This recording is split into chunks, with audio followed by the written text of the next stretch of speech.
مزمل بیٹا کیا بات ہے؟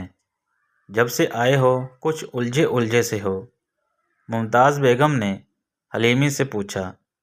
داؤد: کئی گھنٹے کی فلائٹ تھی، بس تھکاوٹ ہے اور کچھ نہیں، آپ پریشان نہ ہوں، مزمل نے بات ٹالتے ہوئے جواب دیا۔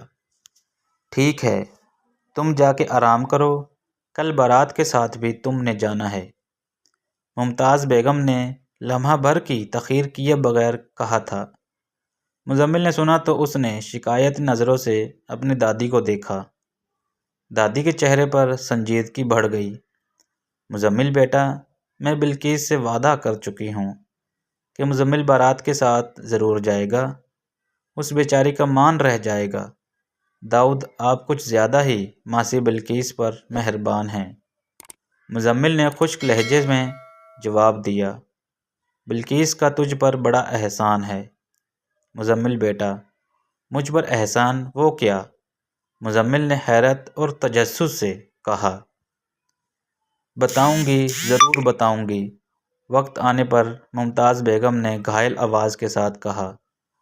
مزمل کے چہرے پر کئی سوال بکھرے گئے۔ ممتاز بیگم نے دیکھا تو جلدی سے مسکراتے ہوئے بات بدلی۔ تم بیٹی پر مہربان ہو اور میں اس کی ماں پر۔ باذلہ کہاں ہے؟ نظر نہیں آئی، مزمل نے پوچھا۔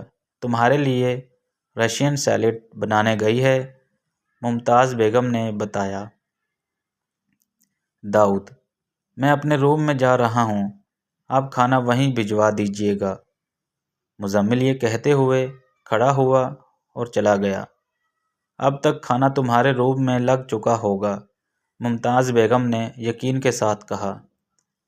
بھائی السلام علیکم، باذلہ نے مزمل کو دیکھتے ہی کہہ دیا، جو اپنے بیڈ روم میں داخل ہوا تھا۔ باذلہ بیڈ روم میں ڈسٹنگ کر رہی تھی۔ وعلیکم السلام، مزمل نے سنجیدگی سے جواب دیا۔ اس نے وارڈروب سے کپڑے نکالے اور واش روم میں گھس گیا۔ وہ واش روم سے نکلا تو باذلہ بھی ٹرالی کے ساتھ کمرے میں وارد ہوئی۔ باذلہ نے ٹیبل پر کھانا لگانا شروع کر دیا۔ مزمل شیشے کے سامنے بالوں میں برش کرنے میں مصروف تھا۔ بھائی ڈنر ریڈی ہے، باذلہ نے اسٹائل سے سینٹری ٹیبل کی طرف اشارہ کرتے ہوئے اطلاع دی۔ بھائی آج میں نے آپ کے لیے فروٹ چاٹ کی جگہ رشین سیلیڈ بنایا ہے۔ میں نے ڈائجسٹ میں ریسپی پڑھی تھی۔ ڈائجسٹ کا نام سنتے ہی مزمل نے عجیب نظروں سے باذلہ کی طرف دیکھا۔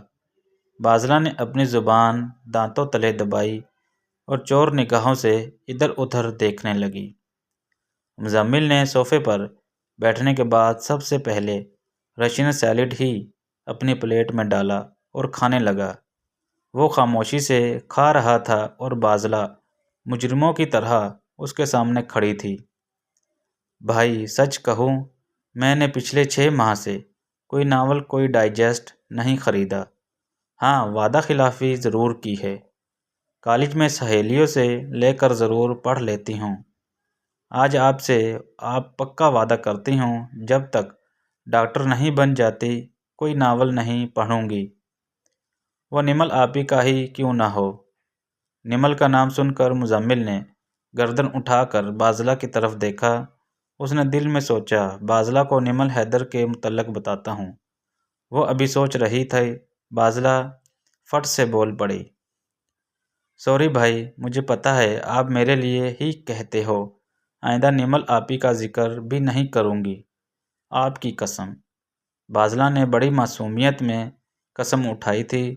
مزمل نے اس کے بھولے پن پر مسکرا دیا۔ باذلہ نے مزمل کی مسکراہٹ کا فائدہ اٹھایا اور جلدی سے فرمائش کر دی۔ بھائی ایک ریکویسٹ تھی، باذلہ نے ڈرتے ڈرتے کہا۔ مزمل نے سنجیدگی سے اس کی طرف دیکھا اور اپنے ابرو سے بولنے کا اشارہ کیا۔ پلاؤ بھی کھائیں نا۔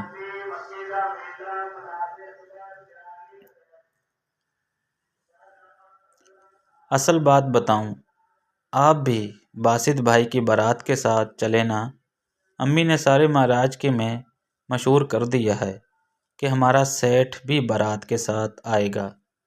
سیٹھ مزمل نے سیٹھ سن کر عجیب سا منہ بنا دیا۔